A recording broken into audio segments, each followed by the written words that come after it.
Okay S people, good morning, good evening, good afternoon, जब भी जिसका बैच चल रहा है। कैसे हो आप लोग? होप सो आप लोग बहुत अच्छे होंगे, मैं भी बहुत अच्छा हूँ। तो ठीक है, आज हम लोग एफएम शुरू करेंगे। तो एफएम का जो सबसे इम्पोर्टेंट चैप्टर होता है हमारे लिए और जिसको पहले पढ़ना पड़ता है वो होता है टाइम वैल्यू ऑफ मनी। तो आइए अभी हम लोग शुरू करते हैं कि टाइम वैल्यू ऑफ मनी। तो देखो बेटा, ये टाइम वैल्यू ऑफ मनी ऐसा एक चैप्टर है, अगर एफएम में आप अच्छे स्कोर लाने के लिए चाहते हो तो एक काम करो, इसको अपना दोस्त बनाओ। किसको? टाइम वैल्यू ऑफ मनी को। अगर टाइम वैल्यू ऑफ मनी को आप दोस्त नहीं बना पाओगे तो एफएम आपको धोखा दे सकता है। तो ठीक है, तो इसका मतलब एफएम के लिए टाइम वैल्यू ऑफ मनी बहुत इंपॉर्टेंट है। अगर टाइम वैल्यू ऑफ मनी आपको अच्छे से समझ में आ गया, इसका मतलब एफएम आपका कब्जा में रहेगा। अगर टाइम वैल्यू ऑफ मनी आपके समझ में नहीं आया तो एफएम समझने के लिए आपको कुछ प्रॉब्लम हो सकता है। तो ठीक है, तो लिखिए टाइम वैल्यू ऑफ मनी। तो ठीक है, आप बोलेंगे सर ये टाइम वैल्यू ऑफ मनी क्या होता है? तो देखिए, सबसे पहले मैंने आपको टाइम ग्राफ सिखाऊंगा। ठीक है, मैं अभी टाइम वैल्यू ऑफ मनी क्या होता है उसको एक्सप्लेन नहीं करूंगा। तो सबसे पहले मैं आप लोगों को टाइम ग्राफ सिखाऊंगा। तो टाइम ग्राफ सीखने के बाद हम लोग टाइम वैल्यू ऑफ मनी का जो कॉन्सेप्ट है हम वो कॉन्सेप्ट पर डिस्कशन करेंगे। तो ठीक है, देखो बेटा, मैंने इस तरीके से आपको एक ग्राफ दे रहा हूं, तो इसको पार्टीशन भी कर रहा हूं। तो ठीक है, तो ये एक एक ईयर होता है या एक एक पीरियड होता है। तो अभी कुछ समय के लिए हम लोग पीरियड को समझेंगे ईयर। अभी कुछ समय के लिए हम लोग पीरियड को समझेंगे क्या? ईयर। तो ठीक है, तो इसको हम 0 कहते हैं, इसको 1 कहते हैं, इसको 2, इसको 3, इसको 4, इसको 5। आप बोलेंगे सर ये क्या करते हैं? मैंने कुछ नहीं किया, एकदम जो भी पीरियड था सीरियली नंबरिंग कर दिया। तो ठीक है, तो यहां से यहां तक जो होगा वो मेरे लिए ईयर 1 रहेगा, यानी फर्स्ट ईयर रहेगा। यहां से यहां तक जो होगा वो मेरे लिए ईयर 1 रहेगा, यानी फर्स्ट ईयर रहेगा। तो ठीक है, यहां से यहां तक मेरा लिए ईयर 2, ये हो जाएगा ईयर 3, ये हो जाएगा ईयर 4, ये हो जाएगा ईयर 5। तो ठीक है, ये जो 0 वाला पॉइंट को हम लोग बोल सकते हैं कि बिगनिंग ऑफ फर्स्ट ईयर। क्या बोल सकते हैं? Beginning of first year. आप लोग मेरे साथ साथ कॉपी करते रहिए, क्योंकि मैं आगे आपको टाइम नहीं दूंगा कॉपी करने के लिए। तो ठीक है, तो ये जो 0 पीरियड होता है वो होगा हमारे लिए बिगनिंग ऑफ फर्स्ट ईयर। तो ठीक है, ये जो 1 वाला पीरियड होगा इसको हम बोलेंगे एंड ऑफ फर्स्ट ईयर, और इसको और भी बोल सकते हैं क्या? Beginning of second year. तो ठीक है, आप बोलेंगे सर ये टाइम ग्राफ हमें क्यों समझाते हैं? तो देखिए, टाइम ग्राफ अगर समझ में नहीं आएगा तो फाइनेंशियल मैनेजमेंट का जो भी कैलकुलेशन होगा वो आपको समझ में नहीं आएगा, हर बार आप प्रॉब्लम फेस कर सकते हैं। तो ठीक है, तो इसीलिए मैं यही कह रहा हूं कि पहले टाइम ग्राफ को समझिए। तो क्योंकि टाइम ग्राफ का 100% एप्लीकेशन रहता है फाइनेंशियल मैनेजमेंट में। तो ठीक है, अगर मैंने बोला कि वन का मतलब क्या होगा? वन का मतलब दो चीज आएगा। पहला होगा एंड ऑफ ईयर 1 या beginning of year 2। Beginning of year 2। अच्छा, 2 क्या होगा? 2 होगा सर एंड ऑफ ईयर 2 और बिगिनिंग ऑफ थर्ड ईयर। ठीक है, ईयर एंड ऑफ ईयर 2 और बिगिनिंग ऑफ थर्ड ईयर। तो ठीक है, ऐसे 3, 4, 5। तो सुनो, ये टाइम ग्राफ, इसको हम T0 कहते हैं, इसको हम T1, इसको T2, इसको T3, T4, T5। तो T0, T1, T2, T3, T4, T5 एक एक टाइम होता है या पॉइंट ऑफ टाइम होता है। T0, T1, T2, T3, T4, T5 एक एक टाइम होता है, एक एक पॉइंट ऑफ टाइम होता है। तो ठीक है, तो देखो, अगर मैंने बोला कि आपको कुछ पैसा मिलेगा, मैंने आपको कुछ पैसा अगर मैंने बोला कि आपको कुछ पैसा मिलेगा, कहा ना? ईयर 1 के एंड में, इसका मतलब वो इनफ्लो T1 में होगा, वो इनफ्लो T1 में होगा। अगर क्वेश्चन ऐसे बोलता है कि आपको कुछ पैसा मिलेगा ईयर 2 का बिगिनिंग में, आपको कुछ पैसा मिलेगा ईयर 2 का बिगिनिंग में, तो आप बताइए जो ईयर 2 का बिगिनिंग में जो आपको पैसा मिलेगा उसका इनफ्लो कौन सा टाइम पे हो रहा है, T1 या T2? आप बोलेंगे सर T1 पे, क्योंकि ईयर 2 का बिगनिंग T1 भी बोला जाएगा, ईयर 1 का एंड भी T1 बोला जाएगा, ईयर 2 का एंड T2 बोला जाएगा, ईयर 3 का बिगनिंग T2 बोला जाएगा। तो अगर क्वेश्चन ने आपको बोला कि कुछ पैसा आपको ईयर 3 का बिगनिंग में आ रहा है, इसका मतलब वो पैसा T2 में आ रहा है। अगर कुछ क्वेश्चन कुछ बोला कि कुछ पैसा आपको ईयर 2 के एंड में आ रहा है, इसका मतलब वो T2 में आ रहा है। क्योंकि देखिए ये जो टाइम वैल्यू मनी होता है ना, तो आगे एफएम में आगे जाके क्या करोगे ना, प्रेजेंट वैल्यू फ्यूचर वैल्यू निकालोगे। तो प्रेजेंट वैल्यू फ्यूचर वैल्यू निकालने के लिए हम लोग को पैसा कौन सा पॉइंट ऑफ टाइम में आ रहा है ये जानना बहुत इंपॉर्टेंट होता है। तो इसीलिए हम क्या करेंगे ना, जो पैसा T1 में आएगा इसका मतलब वो या तो ईयर 1 एंड में आ सकता है या तो ईयर 2 बिगनिंग में आ सकता है। अगर कुछ पैसा ईयर T2 में आता है तो वो पैसा या तो ईयर 2 का एंड में आता है या ईयर 3 का बिगनिंग में आ सकता है। तो ऐसे T5 का मतलब क्या होगा, T5 का मतलब होगा क्या, या तो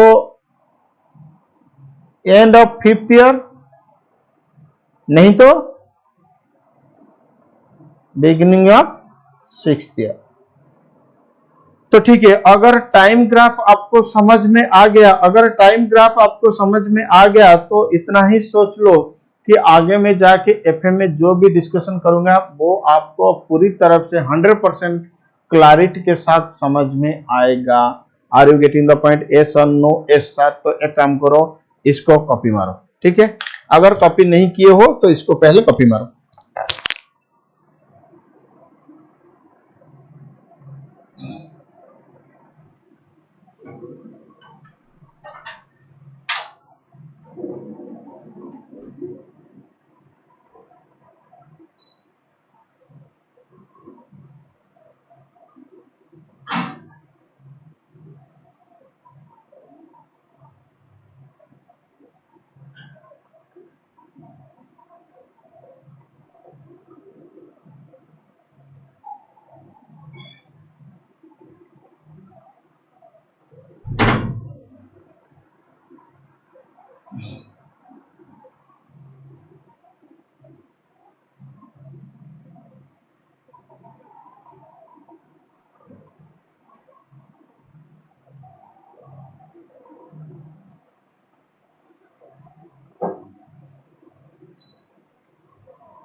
क्या हो गया कॉपी आप लोग का? हाँ सर हो गया। तो सुनिए, ये टाइम वैल्यू ऑफ मनी का मतलब क्या होता है मैं अभी आपको समझाता हूं, तो ठीक है। तो सुनो, मान लो ये जो बीच में जो पीरियड आपको दिखाई दे रहा है ये एक साल, इसका मतलब 1 ईयर, तो ठीक है। तो मैंने कहा अच्छा आप लोग इतना ही अजम्पशन ले लो कि रेट ऑफ इंटरेस्ट बाजार में चल रहा है 10% पर annum। जो मार्केट में रेट ऑफ इंटरेस्ट चल रहा है वो 10% पर annum चल रहा है। तो इतना अजम्पशन ले लो अभी क्लासरूम में, तो ठीक है। सुनो, अगर आज 100 रुपीज आप बैंक में डिपॉजिट किए, T0 में 100 रुपीज बैंक में डिपॉजिट किए, तो ठीक है।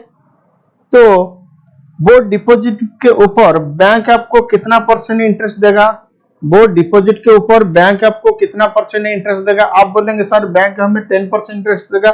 आप बोलेंगे सर बैंक हमें 10% इंटरेस्ट देगा। हाँ बिल्कुल ठीक है। तो अगर 10% के हिसाब से आपको बैंक आपको इंटरेस्ट देगा तो पहला साल के लिए आपका कितना इंटरेस्ट बनेगा? आप बोलेंगे सर पहला साल के लिए हमारा इंटरेस्ट बनेगा 10 रुपीज, तो ठीक है। बोलो वो जो 100 रुपीज आप इन्वेस्टमेंट किए थे, 100 रुपीज किस पॉइंट में वैल्यू था? T0 में।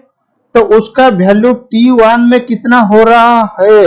110, तो ठीक है। आप बोलेंगे सर ईयर 2 में कितना इंटरेस्ट मिलेगा?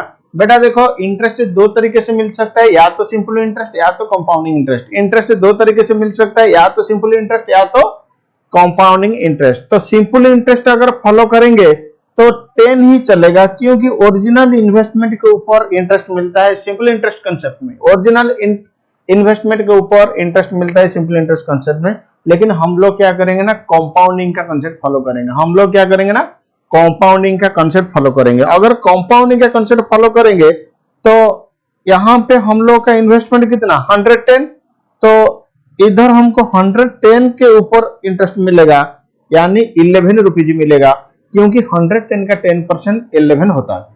तो यहाँ पे कितना हो जाएगा, T2 में उसका वैल्यू सर 121 हो जाएगा। बिल्कुल हाँ। अब बोलो थर्ड ईयर में आपको 12 रुपया 10 पैसा इंटरेस्ट मिलेगा। आप बोले हाँ सर T3 में वो इन्वेस्टमेंट का वैल्यू कितना हो रहा है 133.1।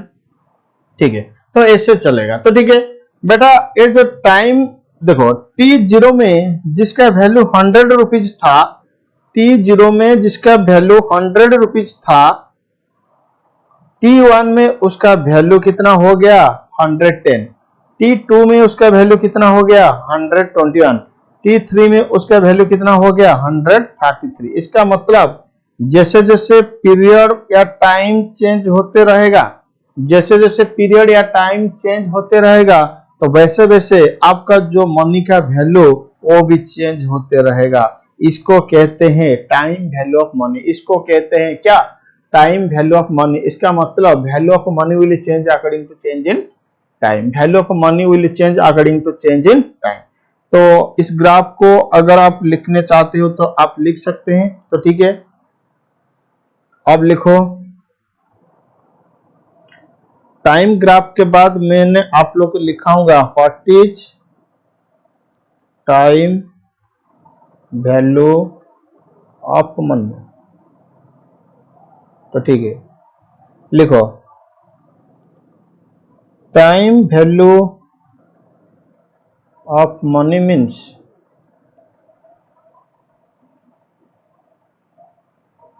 Value of money at different time. Value of money means value of money at different point of time.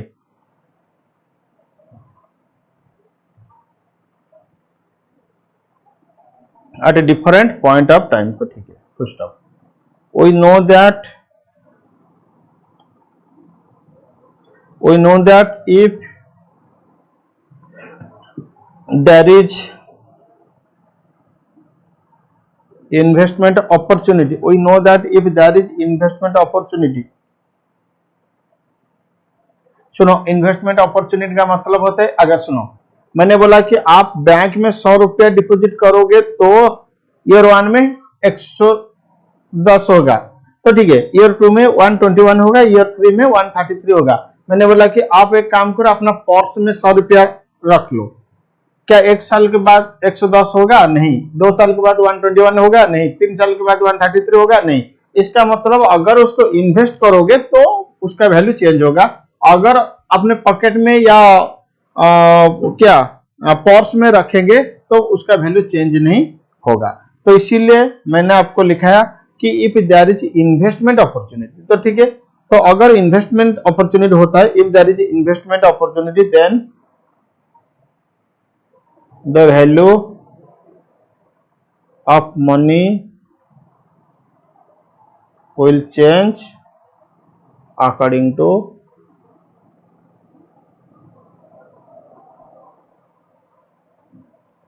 Change in time. अगर इन्वेस्टमेंट अपॉर्चुनिटी रहेगा, अगर इन्वेस्टमेंट अपॉर्चुनिटी रहेगा तो वैल्यू ऑफ मनी चेंज होगा, वैल्यू ऑफ मनी चेंज होगा अगर time में change हो जाएगा। तो ठीक है, आप बोलेंगे सर ऐसे कॉन्सेप्ट तो हम लोग अकाउंट्स में नहीं लगाए थे। बेटा अकाउंट्स में time value of money follow नहीं होता है। ये जो टाइम वैल्यू ऑफ मनी का कॉन्सेप्ट है इस केवल एंड केवल एफएम में फाइनेंस मैनेजमेंट, आप लोग का इंटर का जो एफएम और आप लोग का फाइनल का जो एसएफएम, तो बस तो इसका मतलब फाइनेंशियल मैनेजमेंट में ही सिर्फ फॉलो होता है। तो ठीक है, लिखो the principles of time value for money, the principles of time value of money, the principles of time value for money is to be followed only in the subject of finance. The principles of a time value of money will be followed only in the subject of finance. It means, sorry, in other word, in accounts we don't follow, in accounts we don't follow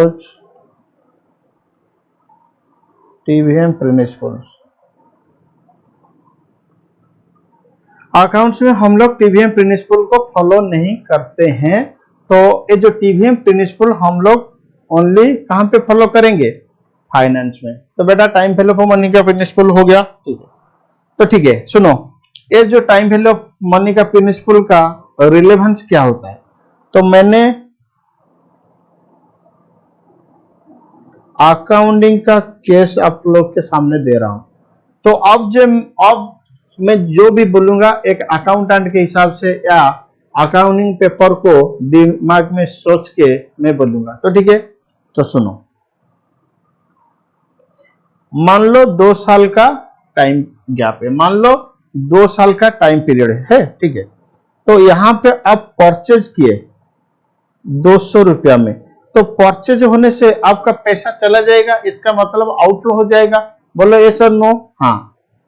यहां पे आप cell किए 130 में, यहां पे आप cell किए 160 में। अब बोलो अकाउंट्स के हिसाब से अगर आप बोलोगे तो सेल कितना हुआ? सर सेल हुआ 290, परचेज कितना हुआ? 200, तो एक्स्ट्रा कितना आया? सर 90। तो ये चलेगा, ये करेक्ट है, क्योंकि देखो ये जो सेल 290 इसमें 130 ईयर 1 में हो रहा है, 160 ईयर 2 में हो रहा है, लेकिन अकाउंट्स में ईयर 1 और ईयर 2 में कुछ फर्क नहीं पड़ेगा, क्योंकि वहां पे टाइम का कॉन्सेप्ट हम लोग फॉलो नहीं करते हैं। तो जिस टाइम पे भी आया तो उसको हम लोग डायरेक्टली ऐड कर देंगे, तो जिस टाइम में भी आया उसको हम लोग डायरेक्टली ऐड कर सकते हैं। तो ठीक है, इसलिए ये T1 का वैल्यू था, ये T2 का वैल्यू था, ये T0 का वैल्यू था, तो लेकिन हम लोग डायरेक्टली कंपैरिजन कर सकते हैं या हम लोग डायरेक्टली आरलेस कर सकते हैं T1 का वैल्यू से T0 को या T2 को। तो ठीक है, लेकिन फाइनेंस में ऐसे रूल नहीं चलेगा, फाइनेंस में ऐसे रूल नहीं चलेगा। ये T1 का वैल्यू, बोलो यस और नो, ये T2 का वैल्यू, अगर मैं फाइनेंस के हिसाब से बात करूं, ये T1 वैल्यू, ये T2 वैल्यू, इस दोनों को हम डायरेक्टली ऐड नहीं कर सकते हैं, क्योंकि इसका टाइम T1, इसका टाइम कितना? T2। तो T2 का वैल्यू को हम T1 में डायरेक्टली ऐड नहीं कर सकते हैं। ऐड अगर करोगे तो T2 में जो वैल्यू उसको T1 को पहले हम लाएंगे, तो उसका कॉन्सेप्ट लगता है प्रेजेंट वैल्यू फ्यूचर वैल्यू का कॉन्सेप्ट लगता है। तो प्रेजेंट वैल्यू फ्यूचर वैल्यू का कॉन्सेप्ट लगा के हम लोग T2 का वैल्यू को T1 के लाएंगे, फिर T1 के साथ जोड़ेंगे। तो ठीक है, तो मान लो मैंने आज आपको बोलना है कि एक्स्ट्रा कितना आया, आज मुझे आपको बोलना है कि एक्स्ट्रा कितना आया। तो T0 में कितना जा रहा है? 200 रुपया। T1 में आ रहा है कितना? 130। इसको T0 का वैल्यू हम निकालेंगे। फिर T2 में कितना आ रहा है? 160। इसका T0 का वैल्यू हम निकालेंगे।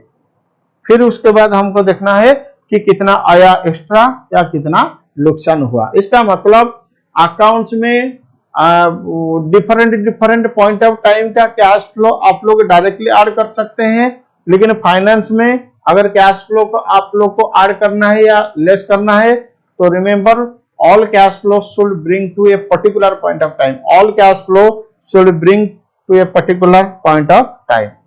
ठीक है, तो ये वाला था जो ब्लैक कलर का था, ये मेरा अकाउंटिंग केस था, जो रेड कलर था ये मेरा फाइनेंस का केस था। अगर आप इसको लिखना चाहते तो लिख सकते हो, लेकिन मुझे ही लगता है कि इसको लिखने का कोई दरकार नहीं। तो लिखो रिलेवेंस ऑफ टीवीएम प्रिंसिपल। जो टीवीएम प्रिंसिपल है उसका क्या रिलेवेंस है, इसका मतलब हमारे ऊपर उसका क्या इफेक्ट है। तो सुनो,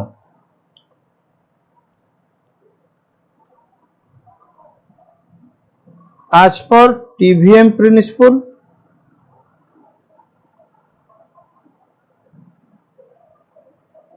value at different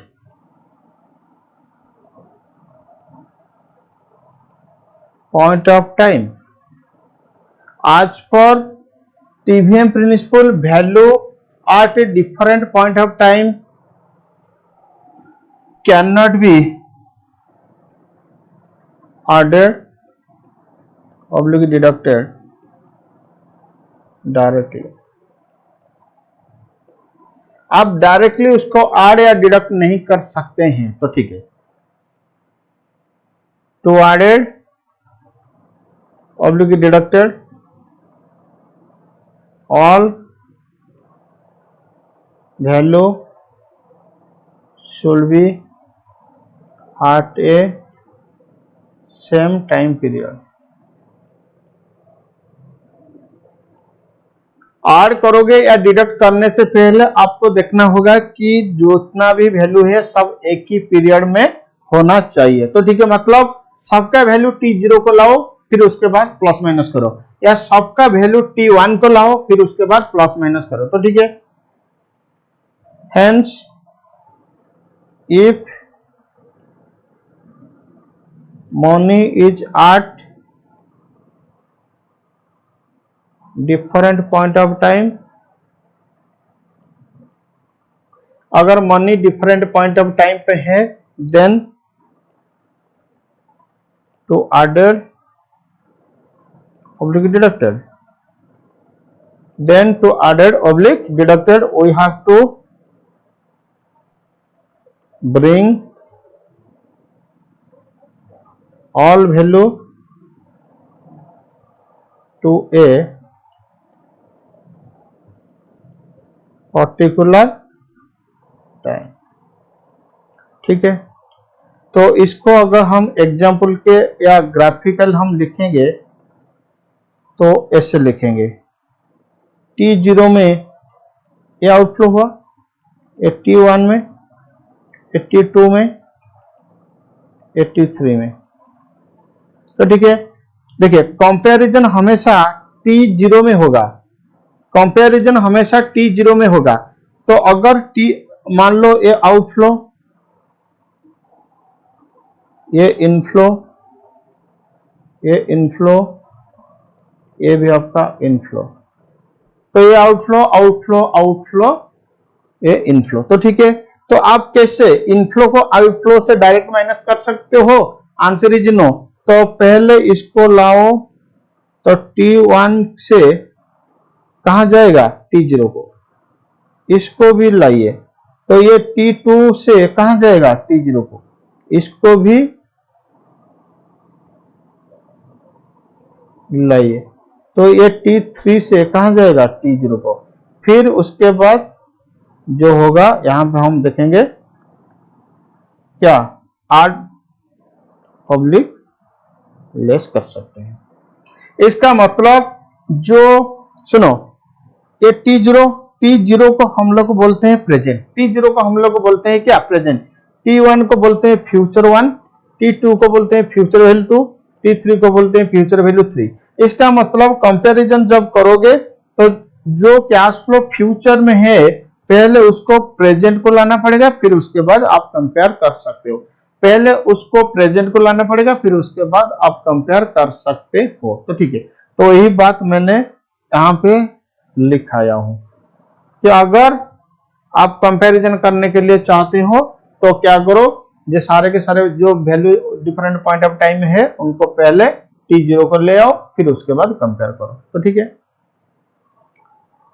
अब लिखो फॉर दिस, इसके लिए और इसके वजह से, for this we have to study, we have to understand the concept of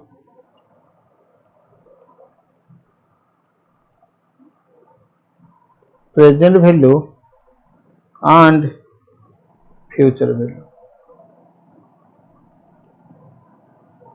तो इसके लिए हमें present value and future value को पढ़ना बहुत जरूरी। तो ठीक है, देखो आप बोलेंगे सर ये प्रेजेंट वैल्यू फ्यूचर वैल्यू क्या होता है।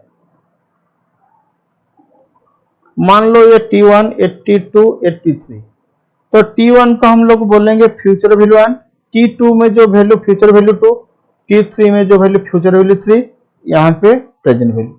तो जीरो में जो वैल्यू होता है उसको कहते हैं क्या, प्रेजेंट वैल्यू।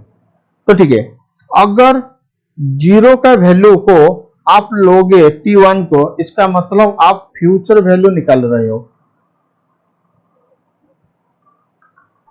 जीरो का वैल्यू को आप लेते हो T2 को, तो इसका मतलब आप फ्यूचर वैल्यू निकाल रहे हो। ठीक है, तो T0 का वैल्यू को आप T3 को लेते हो, इसका मतलब आप फ्यूचर वैल्यू निकाल रहे हो। इसका मतलब अगर आपका वैल्यू आगे जाएगा तो फ्यूचर वैल्यू बोला जाएगा, तो T3 में जो वैल्यू है उसको T0 को लाएंगे तो उसको प्रेजेंट वैल्यू बोला जाएगा। क्या बोला जाएगा, प्रेजेंट वैल्यू। T2 में जो वैल्यू है उसको T0 को लाएंगे तो उसको प्रेजेंट वैल्यू बोला जाएगा।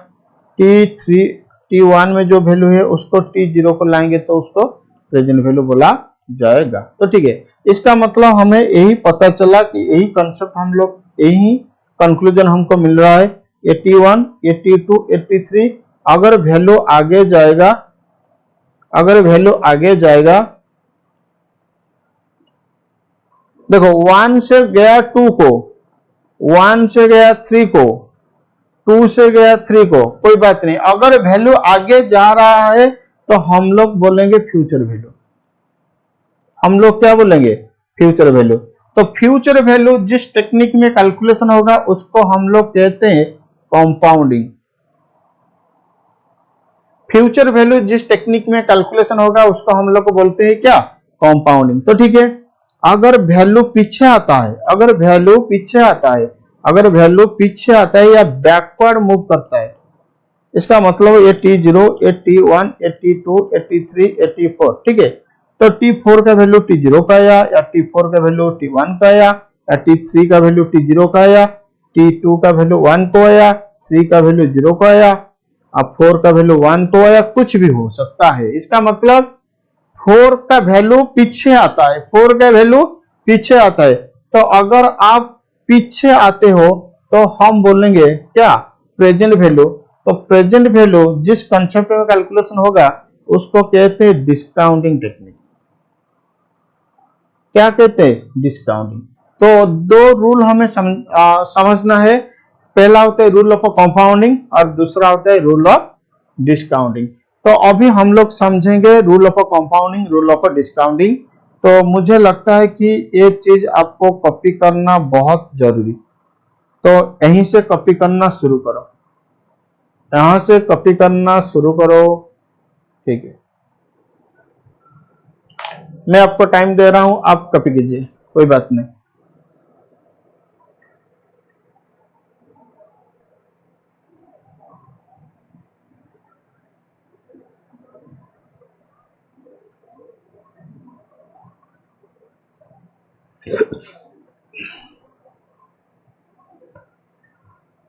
ठीक है, चलो इसको कॉपी करो।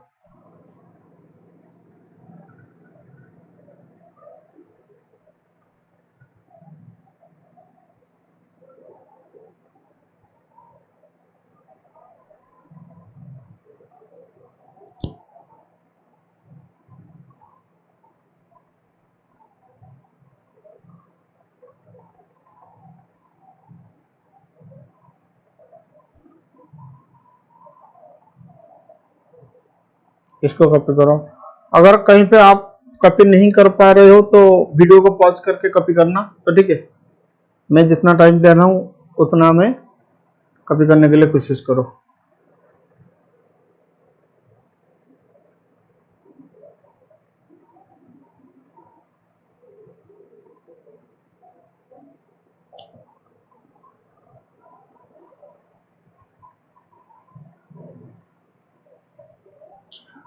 ठीक है, अब मैं लास्ट ग्राफ बनाता हूं आपके सामने, तो सोच संभाल के जवाब देना।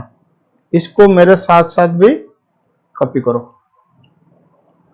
ये T1, T2, T3, T4, T0। तो ठीक है, जहां पे मेरा लाइन शुरू होगा मैं वहीं पे हूं, और जहां पे मेरा आरो रहेगा इसका मतलब मैं उस तरफ से जाना चाहता हूं। तो ठीक है, अब बोलना कि प्रेजेंट वैल्यू का कॉन्सेप्ट लगेगा या फ्यूचर वैल्यू का कॉन्सेप्ट लगेगा। तो ठीक है, मैं चाहता हूं कि मैं 0 से 4 को जाऊंगा, आप बोलेंगे सर फ्यूचर वैल्यू। मैं चाहता हूं कि मैं 0 से 3 को जाऊंगा, तो आप बोलेंगे सर फ्यूचर वैल्यू। मैं चाहता हूं 0 से 2 को जाएगा तो फ्यूचर वैल्यू। मैं चाहता हूं 1 से 3 को जाऊंगा तो फ्यूचर वैल्यू। मैं चाहता हूं 2 से 3 को जाऊंगा तो फ्यूचर वैल्यू। ठीक है, मैं दूसरा कलर ले रहा हूं। मैं चाहता हूं कि 4 से 0 को आने के लिए तो प्रेजेंट वैल्यू का कॉन्सेप्ट लगेगा। मैं चाहता हूं 3 से 0 को आने के लिए तो प्रेजेंट वैल्यू का कॉन्सेप्ट लगेगा। तो मैं चाहता हूं 4 से 3 को आने के लिए तो प्रेजेंट वैल्यू। मैं चाहता हूं 4 से 2 को आने के लिए तो प्रेजेंट वैल्यू। तो और ज्यादा लिखने का कोई दरकार नहीं, आवश्यकता नहीं, तो इतना हमें समझ में आया होगा। तो ठीक है, तो इसको कॉपी करो।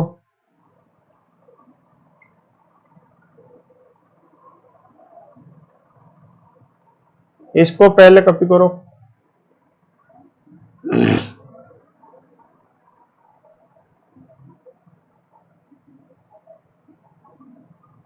हो गया कॉपी? ठीक है, अब लिखो how to calculate present value and future value. How to calculate present value and future value. तो अब हम लोग सीखेंगे कि present value and future value कैसे कैलकुलेशन होगा। तो ठीक है, तो लिखो दो फॉर्मूला। पहले कंपाउंड के हिसाब से, बोलो कंपाउंड के हिसाब से फ्यूचर वैल्यू कैलकुलेशन होगा। तो future value n is equal to present value into 1 plus r to the power n। तो ये जो फॉर्मूला मैंने आपको दिया ये आपका कंपाउंडिंग का कंसेप्ट के हिसाब से फॉर्मूला। तो ठीक है, हम सारी चीज डिस्कशन करेंगे, आप चिंता मत करो। इसका मतलब आप जहां पे है उसको मैंने बोला प्रेजेंट वैल्यू, आप जहां जाना चाहते हो मैंने उसको बोला फ्यूचर वैल्यू। तो आप फ्यूचर वैल्यू मतलब n को जाएंगे। तो ये प्रेजेंट वैल्यू का मतलब आपका सोर्स प्लेस, मतलब आप कहां पे है, ये आपका डेस्टिनेशन प्लेस।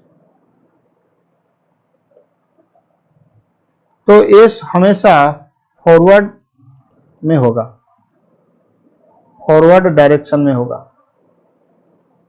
आप बोलेंगे सर फॉरवर्ड डायरेक्शन का मतलब क्या होता है? तो सुनो, क्योंकि हम फ्यूचर के तरफ जा रहे हैं तो फ्यूचर का मतलब हम आगे जाएंगे, तो हम जहां पे हैं उसका आगे जाएंगे तो फॉरवर्ड डायरेक्शन में जाएंगे ना।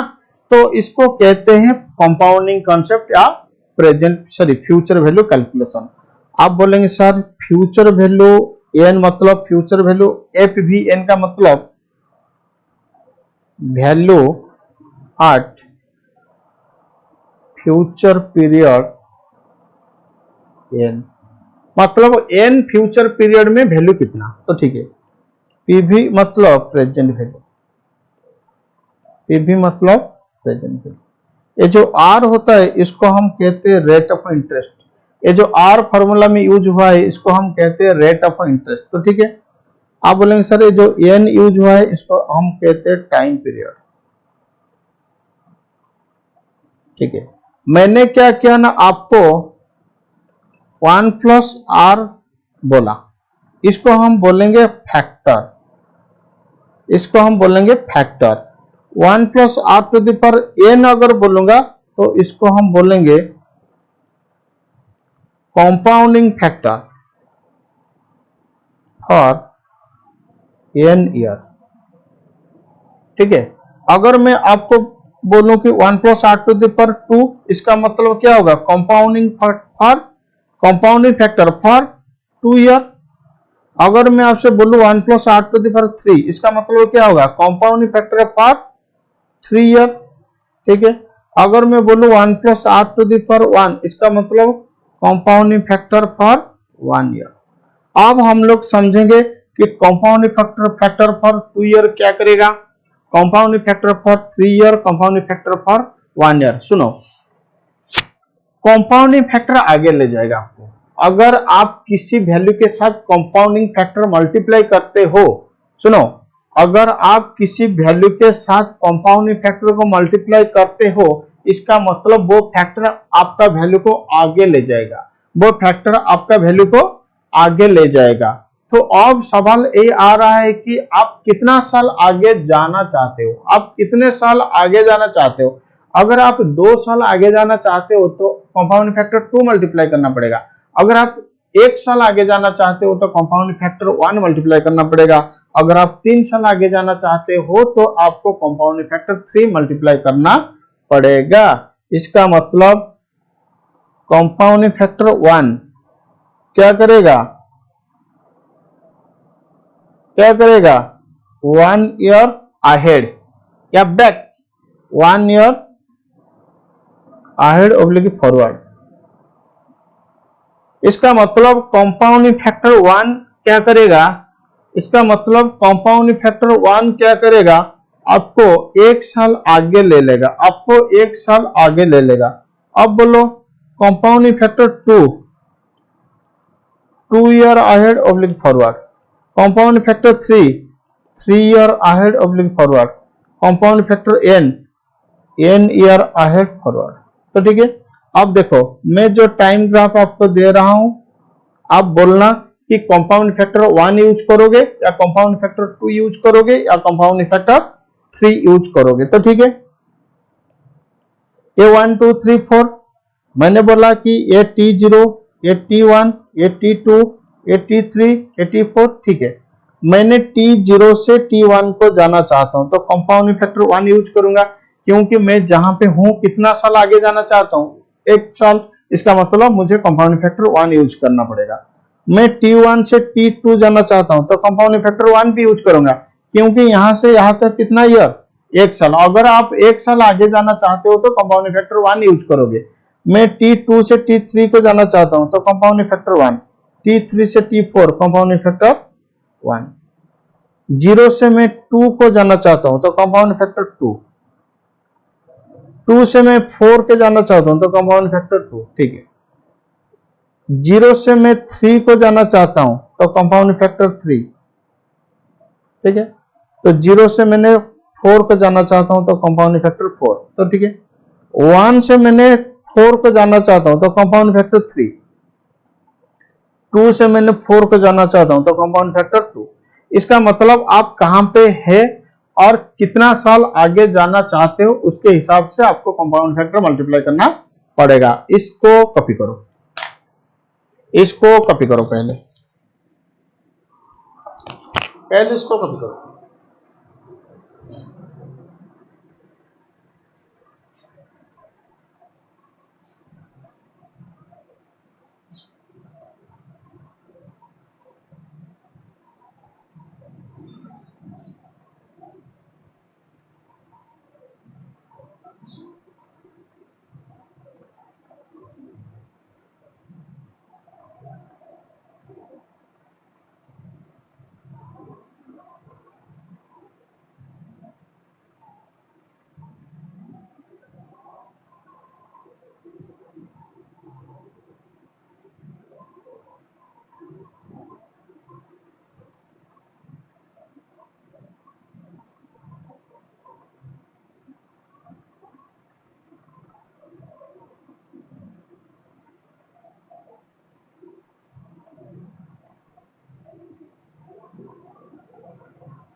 हो गया कॉपी। ठीक है, इसका मतलब कंपाउंड फैक्टर अगर आप मल्टीप्लाई करोगे तो कंपाउंड फैक्टर आपका वैल्यू को आगे ले जाएगा। तो ठीक है,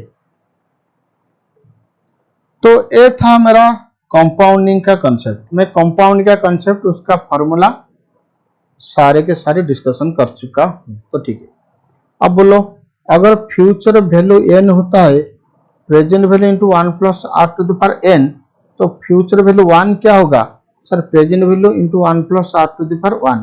फ्यूचर वैल्यू 2 क्या होगा sir, present value into 1 plus are to the power 2 etcetera. हाँ, अब बोलो फ्यूचर वैल्यू करने के लिए आपको क्या चाहिए सर, कंपाउंडिंग फैक्टर चाहिए। आप बोलेंगे सर फ्यूचर वैल्यू कैलकुलेशन करने के लिए हमें एक चीज चाहिए जो होता है हमारा कंपाउंडिंग फैक्टर। तो अब हम लोग लिखेंगे कि हाउ टू फाइंड आउट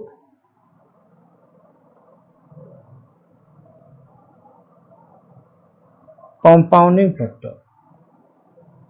अब हम लोग लिखेंगे कि how to find out compounding factor. अब हम लोग लिखेंगे कि how to find out compounding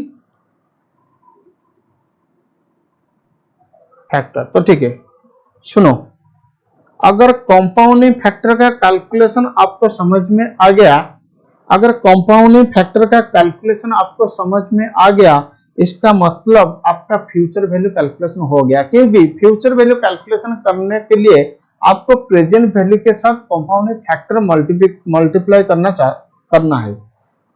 future value calculation करने के लिए प्रेजेंट वैल्यू के साथ आपको कंपाउंडिंग फैक्टर मल्टीप्लाई करना है। तो अगर एक बार कंपाउंडिंग फैक्टर आपको करेक्टली मिल जाता है, इसका मतलब आपका फ्यूचर वैल्यू करेक्ट हो जाएगा। तो आप क्या करेंगे ना, कैलकुलेटर का मदद लोगे। कंपाउंडिंग फैक्टर निकालने के लिए आप कैलकुलेटर का मदद लोगे। स्टेप को ध्यान से समझिएगा। तो ठीक है, हम 1 टाइप करेंगे, उसके बाद प्लस जो भी रेट ऑफ इंटरेस्ट रहेगा, मतलब 10 हुआ या 15 हुआ या 12 हुआ, तो मान लो रेट ऑफ इंटरेस्ट 15%, तो 15 हम टाइप करेंगे। फिर उसके बाद परसेंटेज बटन दबाएंगे, ठीक है। उसके बाद इनटू का बटन दबाएंगे, उसके बाद इनटू का बटन दबाएंगे।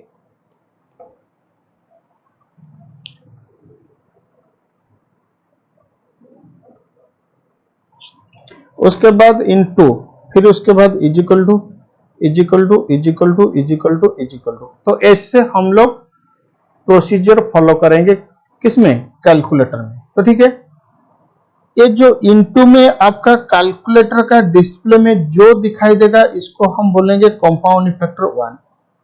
इसको हम बोलेंगे कंपाउंड फैक्टर 1। ये 1 में जो और कुछ नहीं दबाएंगे, 1 में सॉरी, ये इजिकल टू में जो शो करेगा इसको हम बोलेंगे कंपाउंड फैक्टर 2। यहाँ पे जो शो करेगा उसको बोलेंगे कंपाउंड फैक्टर 3। यहाँ पे जो शो करेगा कंपाउंड फैक्टर 4। यहाँ पे जो शो करेगा कंपाउंड फैक्टर 5। ऐसे चलेगा। आप बोलेंगे सर सुनो, ये जो प्रोसीजर मैं मान के चल रहा हूं, आपके पास सिटीजन का कैलकुलेटर या क्लारो, सिटीजन या क्लारो, नहीं तो ऑरपाट, क्योंकि कैलकुलेटर के हिसाब से प्रोसीजर चेंज होगा। तो मैं ये जो प्रोसीजर आपको लिख रहा हूं, ये क्लारो, सिटीजन या ऑरपाट के हिसाब से।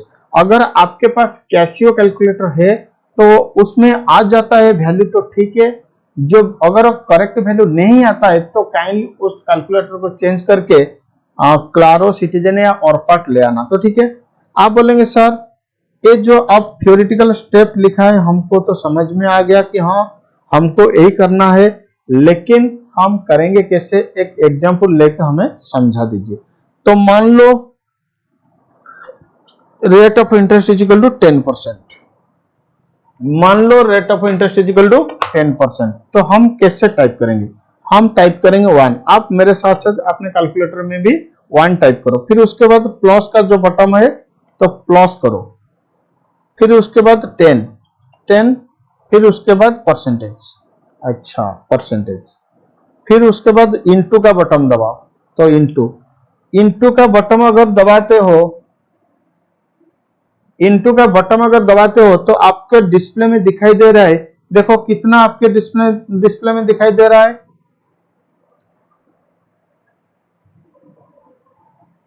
कितना 1.1। इसका मतलब ये 1.1 आ रहा है। फिर इजिकल टू लो मारो 1.21, फिर इजिकल टू 1.331, फिर इजिकल टू 1.46। तो ठीक है, और आगे हम नहीं जाएंगे और आगे हम नहीं जाएंगे। तो ये जो 1.1 आ रहा है इसको हम बोलेंगे कंपाउंडिंग फैक्टर 1। ये जो 1.21 इसको बोलेंगे कंपाउंडिंग फैक्टर 2, एक कंपाउंडिंग फैक्टर 3, एक कंपाउंडिंग फैक्टर 4। तो ठीक है, कंपाउंडिंग फैक्टर आपको आगे ले लेगा, मैं एक ग्राफिकली लिख रहा हूं, ये आपको आगे भेजेगा कितना साल, 1 ईयर। ये कंपाउंडिंग फैक्टर 2 आपको आगे लेगा कितना साल, 2 ईयर। कंपाउंड फैक्टर 3 आपको आगे लेगा कितना साल, 3 ईयर, ये 4 ईयर। इसका मतलब compounding factor 1, compound factor 2, compound factor 3, compound factor 4, ये फॉरवर्ड 1 ईयर, ये फॉरवर्ड 2 ईयर, ये फॉरवर्ड 3 ईयर, ये फॉरवर्ड 4 ईयर। तो ठीक है, मान लो मैंने T0 में हूं 100 रुपया, मुझे T4 का जाना है। इसका मतलब रेट ऑफ इंटरेस्ट 10% मान के ही चलो। मान लो कि मैं T0 में हूं तो 0 का वैल्यू 100 रुपया और मुझे T4 को जाना है। मैं 0 पे हूं, 0 का वैल्यू 100 रुपया और T4 को मुझे जाना है। तो इसका मतलब 100 को मैं कितना साल आगे लेना चाहता हूं, 4 साल। इसका मतलब 4 ईयर का कंपाउंडिंग फैक्टर मुझे मल्टीप्लाई करना है। तो 4 ईयर का कंपाउंडिंग फैक्टर कितना होता है, 1.46। तो इसमें 1.46 मल्टीप्लाई करेंगे तो 146 हो जाएगा, 146 हो जाएगा, 146 हो जाएगा। इसका मतलब जो वैल्यू T0 में था 100, उसका T4 का वैल्यू कितना, 146। तो ठीक है, आप इस तरह का कंपाउंडिंग फैक्टर कैलकुलेशन करेंगे, फिर प्रेजेंट फ्यूचर वैल्यू कैलकुलेशन करेंगे। क्या मेरे बात आपको समझ में आया, कैसे आप लोग कंपाउंडिंग फैक्टर कैलकुलेशन करेंगे और कैसे आप लोग फ्यूचर वैल्यू कैलकुलेशन करोगे? बोलो यस और नो। आप बोलेंगे हाँ सर, हमको आपके बात समझ में आ गया। ठीक है, अब हम लोग सीखेंगे कि प्रेजेंट वैल्यू कैसे कैलकुलेशन होगा। तो ठीक है, now will study how to calculate present value. देखो, जब पीछे डायरेक्शन में अगर आप जाओगे या बैकवर्ड डायरेक्शन में आप जाओगे, वहां पे हम लोग बोलते हैं कि हमको कैलकुलेशन करना है प्रेजेंट वैल्यू। तो ठीक है, तो आप बोलो ये T1, ये T2, ये T3, ये T4। ठीक है, T1 से मैं T0 कहूंगा तो प्रेजेंट वैल्यू का कंसेप्ट लगेगा। T2 से 0 का आना है तो प्रेजेंट वैल्यू का कंसेप्ट लगेगा। T3 से 0 का आना है प्रेजेंट वैल्यू, T4 से 0 का आना है तो प्रेजेंट वैल्यू, T4 से T2 का आना है तो प्रेजेंट वैल्यू। इसका मतलब अगर आपके वैल्यू बैकवर्ड डायरेक्शन में आता है तो उसमें उसके बाद वक्त हम लोग बोलेंगे कि हमें कैलकुलेशन करना है प्रेजेंट वैल्यू। तो ठीक है, अब लिखो present value is equal to, present value is equal to future value n divide by 1 plus r to the power n। Present value is equal to, formula लिखो, future value n divide by 1 plus r to the power n। तो ठीक है, इसको भी हम लोग बोल सकते हैं future value n into 1 by 1 plus r to the power n। बोलो अगर मैं पहला वाला लाइन को ऐसे लिखूंगा तो कुछ गलत है क्या? आप बोलेंगे नो सर, कुछ गलत नहीं है। तो ठीक है, ये जो मैंने येलो कलर का मार्क किया, ये जो मैंने येलो कलर का मार्क किया, बोलो येलो कलर का मार्क मैंने किसको किया, 1 plus r to the power n को या 1 by 1 plus r to the power n को? आप बोलेंगे sir 1 by 1 plus r to the power n को। तो इसको कहते हैं डिस्काउंटिंग फैक्टर, इसको कहते हैं डिस्काउंटिंग फैक्टर या प्रेजेंट वैल्यू फैक्टर। तो ठीक है, हम ये सारे चीज लिखेंगे। अब देखो, आप बोलेंगे सर फ्यूचर वैल्यू n का मतलब वैल्यू 8 फ्यूचर पीरियड n, मतलब फ्यूचर n पीरियड में कितना वैल्यू। आप बोलेंगे सर पीवी का मतलब वो बन जाएगा प्रेजेंट वैल्यू। ठीक है, आर का मतलब तो रेट ऑफ इंटरेस्ट होता है, एन का मतलब पीरियड होता है, हम इसको बार बार नहीं लिखेंगे। 1 by 1 plus are to the power n होता है discounting factor for N year. 1/1 plus are to the power n होता है डिस्काउंटिंग फैक्टर फॉर 1 ईयर। क्या होता है? Discounting factor for 1 year. इसका मतलब प्रेजेंट वैल्यू के साथ, इसका मतलब प्रेजेंट वैल्यू के साथ अगर आप डिस्काउंटिंग फैक्टर एन ईयर का मल्टीप्लाई करोगे, इसका मतलब प्रेजेंट वैल्यू एन ईयर के साथ, प्रेजेंट वैल्यू एन ईयर के साथ अगर आप डिस्काउंटिंग फैक्टर एन ईयर का मल्टीप्लाई करोगे, वो आई एम सॉरी मैंने गलत बोला, फ्यूचर वैल्यू एन के साथ अगर डिस्काउंटिंग फैक्टर एन पीरियड का मल्टीप्लाई करोगे तो वो प्रेजेंट वैल्यू को वैल्यू आ जाएगा। तो ठीक है, अब बोलो 1/1 plus are to the power n is equal to discounting factor n period, मैं शॉर्ट में लिख रहा हूं। ऐसे 1/1 plus are to the power 2 क्या होगा? Sir discounting factor for 2 year. 1/1 plus are to the power 3 क्या होगा? Discounting factor 3 year. तो ठीक है, डिस्काउंट फैक्टर आपका वैल्यू को पीछे ले जाएगा, डिस्काउंट फैक्टर आपका वैल्यू को पीछे ले जाएगा, डिस्काउंट फैक्टर आपका वैल्यू को पीछे ले जाएगा। ठीक है, अगर ये 2 का डिस्काउंट फैक्टर 2 साल पीछे लेगा, ये 3 का डिस्काउंट फैक्टर 3 साल पीछे लेगा, ये n का डिस्काउंट फैक्टर n ईयर पीछे ले जाएगा। इसका मतलब आपको जितना साल पीछे जाना है उतना साल का डिस्काउंट फैक्टर मल्टीप्लाई करो, जितना साल आगे जाना है उतना साल का कंपाउंड फैक्टर मल्टीप्लाई करो। तो अब बोलो डिस्काउंट फैक्टर 1 क्या करेगा? बैक 1 ईयर, आप जहां पे हो वहीं से आपको 1 ईयर पीछे कर देगा। डिस्काउंट फैक्टर 2 क्या करेगा? Back 2 year. डिस्काउंट फैक्टर 3 क्या करेगा? Back 3 year. ठीक है, तो डिस्काउंट फैक्टर 4 बैक 4 ईयर। तो ठीक है, आप सोच संभाल के जवाब देना, मैं जो लिख रहा हूं उसका आंसर क्या होगा। आप सोच संभाल के जवाब देना, मैं जो लिख रहा हूं उसका आंसर क्या होगा। तो ठीक है, ये होता है 1 2 3 4 81 82 83 84 80। ठीक है, मैं 2 से 1 को आना चाहता हूं तो डिस्काउंटिंग फैक्टर 1 मल्टीप्लाई करूंगा। डिस्काउंट क्योंकि 1 साल पीछे आना चाहता हूं ना, तो डिस्काउंटिंग फैक्टर 1 मल्टीप्लाई करूंगा। मैं 3 से 2 को आना चाहता हूं तो डिस्काउंट फैक्टर 1, 4 से 3 को आना चाहता हूं तो डिस्काउंट फैक्टर 1। तो ठीक है, 3 से मैं 0 का आना चाहता हूं तो डिस्काउंट फैक्टर 3, 4 से मैंने 0 का आना चाहता हूं तो डिस्काउंट फैक्टर 4। अगर 3 से आप 1 को आओगे तो डिस्काउंट फैक्टर 2। देखो इसको कॉपी करो,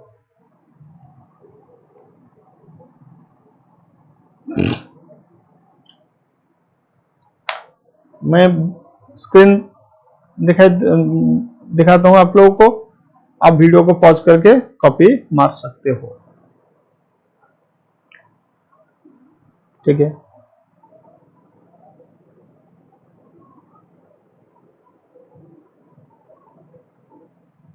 ठीक है,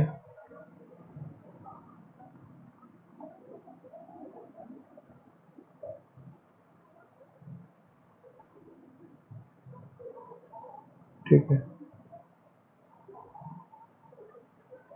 ठीक है,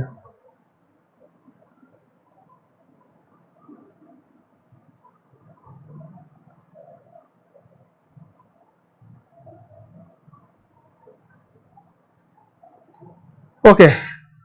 इसका मतलब present value is equal to future value into discount factor.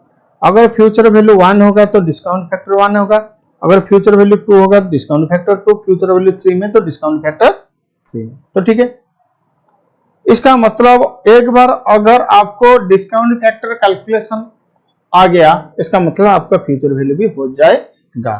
तो इसीलिए हम अभी समझेंगे कि ये डिस्काउंट फैक्टर कैसे कैलकुलेशन होता है। तो लिखो now understand how to compute discounting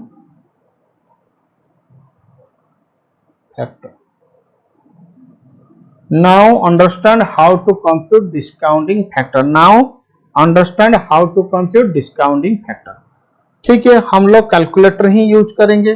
तो कैलकुलेटर में लिखो 1, फिर उसके बाद प्लस बटन मारेंगे, फिर उसके बाद आर, उसके बाद परसेंटेज, अब डिवाइड में मारेंगे, is equal to is equal to is equal to is equal to is equal to. तो ऐसे चलेगा आपका प्रोसीजर। इसको कॉपी करो, ऐसे चलेगा आपका प्रोसीजर। इसको पहले कॉपी करो, ऐसे चलेगा आपका प्रोसीजर, पहले इसको कॉपी करो। ठीक है,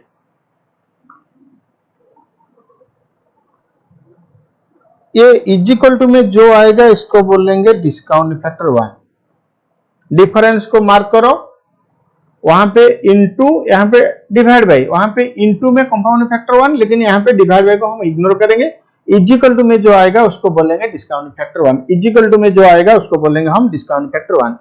फिर इजिकल टू में जो आएगा डिस्काउंट फैक्टर 2, फिर इजिकल टू में जो आएगा डिस्काउंट फैक्टर 3, फिर इजिकल टू में जो आएगा डिस्काउंट फैक्टर 4, तो डिस्काउंट फैक्टर 5। तो ठीक है, आप बोलेंगे सर डिस्काउंट फैक्टर 1 क्या करेगा? डिस्काउंट फैक्टर 1 आपको बैक करेगा 1 ईयर, क्योंकि मैं एक पीरियड को एक ईयर ही मान के चल रहा हूं। आप बोलेंगे डिस्काउंट फैक्टर 2 क्या करेगा? ये आपको बैक करेगा 2 ईयर। डिस्काउंट फैक्टर 3 क्या करेगा? ये आपको बैक करेगा 3 ईयर। ऐसे चलते रहेगा, ऐसे चलते रहेगा। क्या आप लोगों को ये बात क्लियर हुआ? ऐसा नो। अब बोलेंगे सर एक एग्जांपल लेके कैलकुलेशन कीजिए डिस्काउंट फैक्टर। मैं वही एग्जांपल ले रहा हूं कि रेट ऑफ इंटरेस्ट सपोज 10%। मैं वही एग्जांपल ले रहा हूं कि रेट ऑफ इंटरेस्ट 10%। अब बोलो कैलकुलेट डिस्काउंटिंग फैक्टर। मैं रेट ऑफ इंटरेस्ट 10% लेके आपको समझाता हूं कि डिस्काउंट फैक्टर कैसे कैलकुलेशन होगा। तो कैलकुलेटर में टाइप करो 1, देखो टाइप हो गया 1, प्लस 10 टाइप करो 10, फिर उसके बाद परसेंटेज दबाओ, परसेंटेज, फिर उसके बाद डिवाइड बाई, डिवाइड बाई, लेकिन इसको हम कुछ नहीं बोलेंगे। फिर उसके बाद इजिकल टू दबाओ। इजिकल टू में आ रहा है 0.909,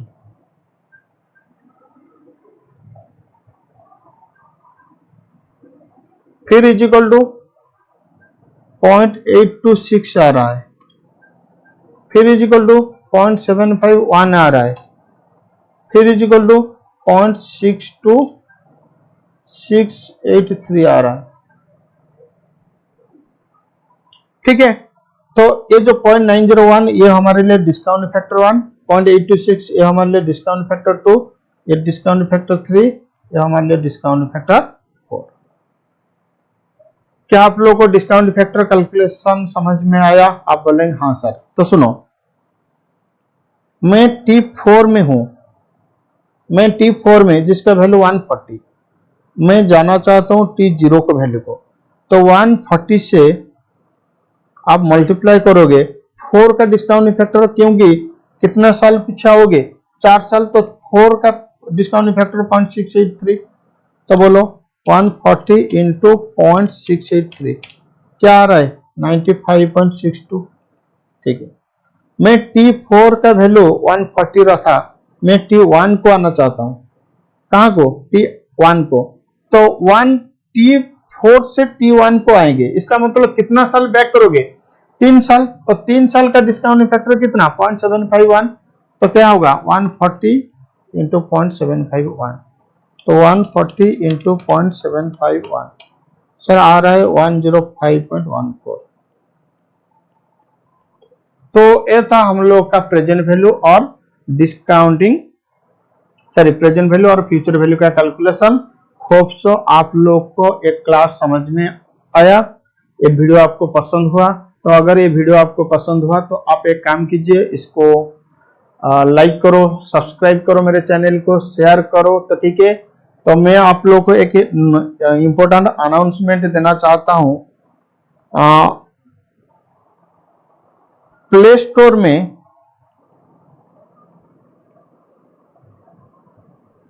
स्टोर में आपका